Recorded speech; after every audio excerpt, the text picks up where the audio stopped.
오늘은 권력의 2인자에 대해서 잠깐 말씀드리겠습니다.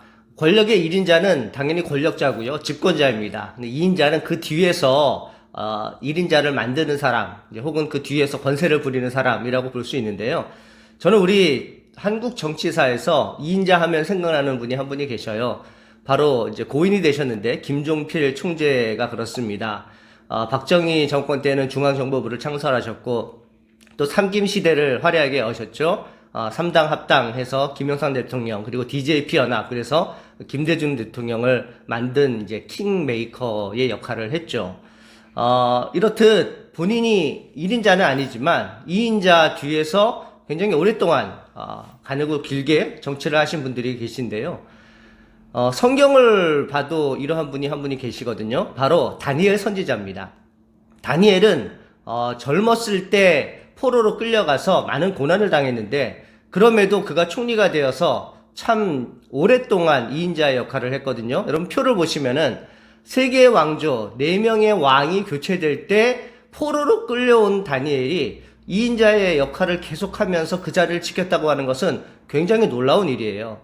물론 첫 번째는 하나님의 은혜죠. 하나님께서 그를 세우셔서 그 일을 하게 하셨고요. 또 한 가지는 다니엘이 그의 개인적인 사사로운 이득을 취하지 아니하고 국사에 전념하며 나라를 위해서 일했다는 것을 볼 수가 있거든요. 그래서 다니엘의 정적들이 참 많았는데 다니엘을 고발하려고 그를 샅샅이 먼지 털었지만 다니엘에게는 고발할 흠이 아무것도 없었습니다. 이것을 성경은 이렇게 얘기하거든요. 다니엘서 6장 4절 말씀 보시면 이에 총리들과 고관들이 국사에 대하여 다니엘을 고발한 근거를 찾고자 하였으나 아무 근거 아무 허물도 찾지 못하였으니 이는 그가 충성되어 아무 그릇됨도 없고 아무 허물도 없음이었더라. 여러분 정말 멋지지 않습니까? 네? 사람들이 나를 막 털려고 막 먼지 털도 터는데 아무 고발할 근거를 찾지 못한 그러한 사람, 참으로 훌륭한 사람이 아닌가 생각합니다. 그래서 우리도 이러한 삶을 살기를 원해요. 하나님 앞에 이렇게 기도하십시오. 주님, 남이 저를 털어도요, 먼지 하나 나오지 않을 정도로 깨끗하게 살게 해주세요. 이렇게 기도하시고 이러한 삶을 사시는 저와 여러분들 되시기를 소망합니다. 제가 왜 오늘 2인자 얘기를 했냐면요. 오늘 본문에 셈나와 엘리야김이라는 두 사람이 나오는데 이 두 사람 중에 한 명인 셈나라는 사람이 바로 2인자였기 때문이에요. 당시 히스기야 왕조 때 셈나가 2인자였는데 그는 자기의 권력을 가지고 사사로운 이득을 취했습니다. 먼저 셈나가 누군지 잠깐 한번 보겠습니다. 오늘 본문 15절 말씀 보시면은 주 만군의 여호와께 이르시되 너는 가서 그 국고를 맡은 왕국 맡은 자 셈나를 보고 이르시기를 하나님이 선지자에게 얘기한 겁니다. 너 가서 셈나에게 말을 해라. 이렇게 예언을 해라. 근데 셈나가 국고를 맡고 왕궁을 맡았다는 거거든요. 국고를 맡고 나라 전체 재산을 관리하고요. 그다음 왕궁, 왕이 거하는 그 궁을 맡았다고 하는 것은 뭐 두말할 나위 없는 그런 2인자입니다. 근데 성경에서는 어떤 사람을 얘기할 때 그 사람이 가문을 얘기하고 지파를 얘기하고 아버지 이름을 얘기하는데 셈나는 그런 것이 안 나오거든요. 성경학자들에 의하면 셈나는 출애굽을 할 때 애굽에서 나온 그러한 잡족 중에 한 명이 아니었는가 이렇게 생각을 합니다. 셈나는 이스라엘 족속 유명 가문에 있는 그러한 족속이 아님에도 불구하고 하나님께서 그렇게 세우신 거거든요. 모든 권력은 하나님께서 세우신 거니까요. 근데 셈나가 잘못한 것이 있습니다. 무엇을 잘못했는지 한번 보겠습니다. 오늘 16절 말씀 보십시오. 내가 여기와 무슨 관계가 있느냐? 여기에 누가 있길래 여기서 너를 위하여 묘실을 팠느냐? 높은 곳에 자기를 위하여 묘실을 팠고 반석에 자기를 위하여 처소를 쪼아 내었도다. 여러분 보세요. 예루살렘에 있는 왕들이 거하는 묘실들이 있는데 이제 다윗의 묘실이죠. 다윗의 후손들이라고 할지라도 선정을 베푼 사람들만 들어가지 아무나 들어가는 곳이 아닙니다. 근데 셈나는 자기를 위해서 그곳에 묘실을 팠어요. 본인이 왕도 아니고 왕족도 아니고 그리고 뭐 2인자로서 권력은 있지만 자기의 권력을 이용해서 사사로운 이득을 취한 것입니다. 너가 누구이기에 내가 여기서 무엇을 하고 있느냐 이렇게 하나님께서 질책을 하고 계신 상황이거든요. 선지자를 통해서. 그러니까 권력을 자기의 사사로운 이득을 위해서 쓴 이제 셈나 2인자의 잘못된 이제 모형을 우리는 보게 되는 것이죠. 그러면서 하나님이 셈나에게 내린 경고가 있습니다. 예언의 말씀인데요. 18절 19절입니다. 주인의 집에 수치를 끼치는 너여 내가 그곳에서 죽겠고 내 영광의 수레도 거기에 있으리라. 내가 내 관직에서 쫓아내며 내 지위에서 낮추리니. 하나님께서 세우셨으니 하나님께서 낮추겠다는 뜻입니다. 내 관직을 파직하겠다. 내가 거기서 끌어내려지도록 내가 하겠다. 이 예언을 하시면서 하나님이 교만한 자, 이렇게 잘 권력을 가졌다고 힘이 있다고 교만한 자에게 내리시는 그러한 경고의 더 강한 메시지를 계속해서 말씀하시는데요. 에스겔서 21장 말씀을 보면 이렇게 나옵니다. 주 여호와께서 이같이 말씀하셨느니라. 낮은 자를 높이고 높은 자를 낮출 것이니라. 내가 엎드려뜨리려니와 이것도 다시 잊지 못하리니 마땅히 얻을 자가 있으면 그에게 주리라.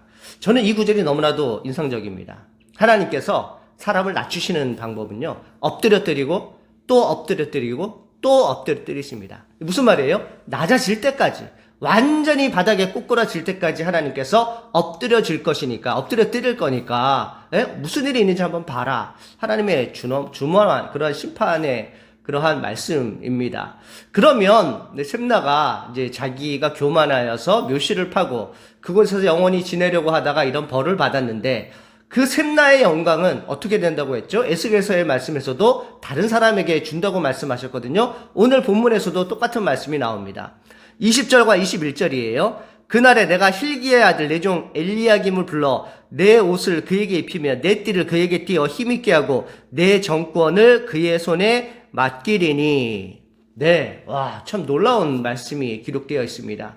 내가 잘못하면요, 어떤 권력자가 잘못하면요, 그 권력을 하나님께서 빼어 쓰시는데, 뺏는 걸로만 끝나는 것이 아니라 그 다음 사람 하나님의 종에게 그것을 맡겨주신다는 그런 말씀이거든요. 그러므로 우리에게 이것이 참 뼈아픈 그러한 교훈이 될 수 있어요. 내가 잘못하면요, 하나님이 나에게 주신 복이 다른 사람에게 갈 수 있습니다. 성경 말씀은 복을 뺏고 뺏기는 경우로 많이 표현합니다. 내가 잘못하면 내 복이 다른 사람에게 가는 거예요. 하나님이 준비하신 다른 사람에게로 그대로 옮겨지는 경우들이 많은데, 제가 네 가지 케이스를 얘기할 거거든요. 이 네 가지의 예를 여러분 잘 마음속에 새기시기를 바랍니다. 참 중요한 이야기입니다.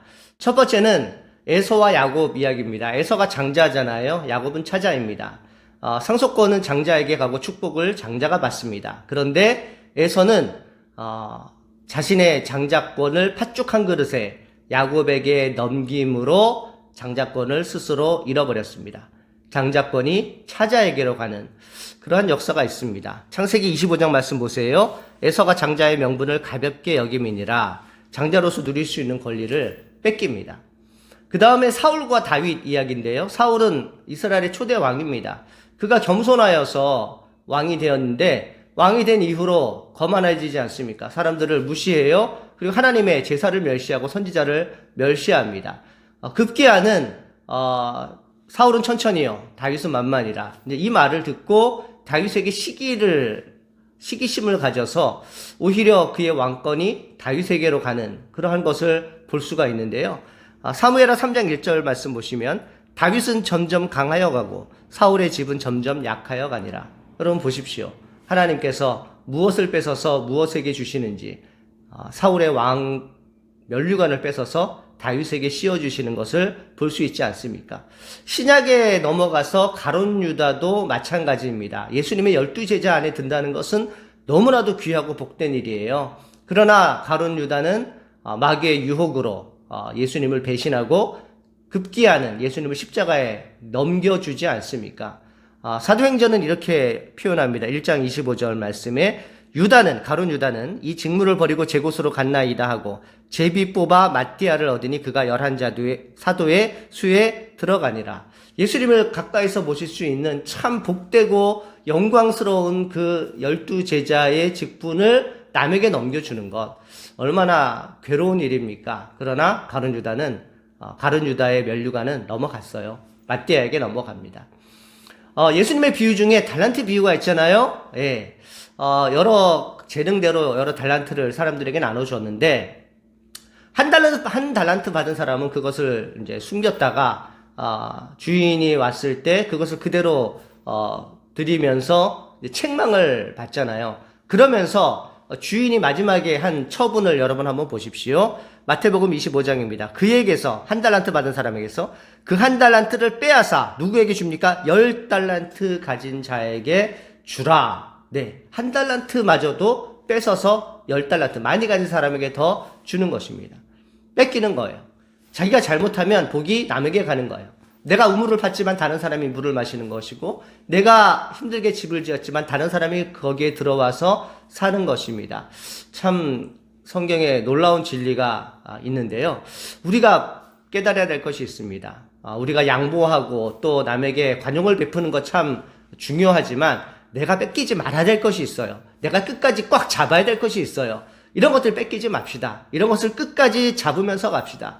천국은 침노하는 것이라고 주님께서 말씀하셨거든요. 마태복음 11장 12절입니다. 세례 요한의 때로부터 지금까지 천국은 침노를 당하나니 침노하는 자는 빼앗으시오. 천국을 뺏기면 안 되죠. 내가 예수 믿는 것 양보할 수 없는 일입니다. 그러므로 신앙의 가장 근본적인 일에 대해서는 양보와 타협이 없는 거예요. 그것은 내가 잡아야지 내가 천국을 가는 것이고요. 절대로 뺏겨서는 안 될 것입니다.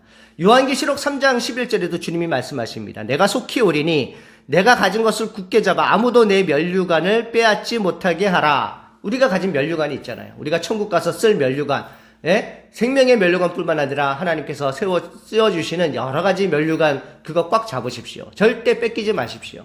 그래서 내가 가진 것이 다른 사람에게 가서 유익이 되는 것이 있지만 내가 꼭 받아야 될 것은 나도 받고요. 그 사람도 그 사람이 받을 것을 받으면 되는 것입니다.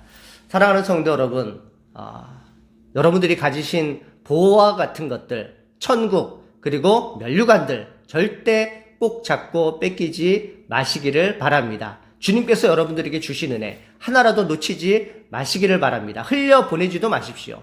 내 은혜는 내 은혜입니다. 하나님의 은혜가 여러분들 위해 함께 하시기를 소망합니다.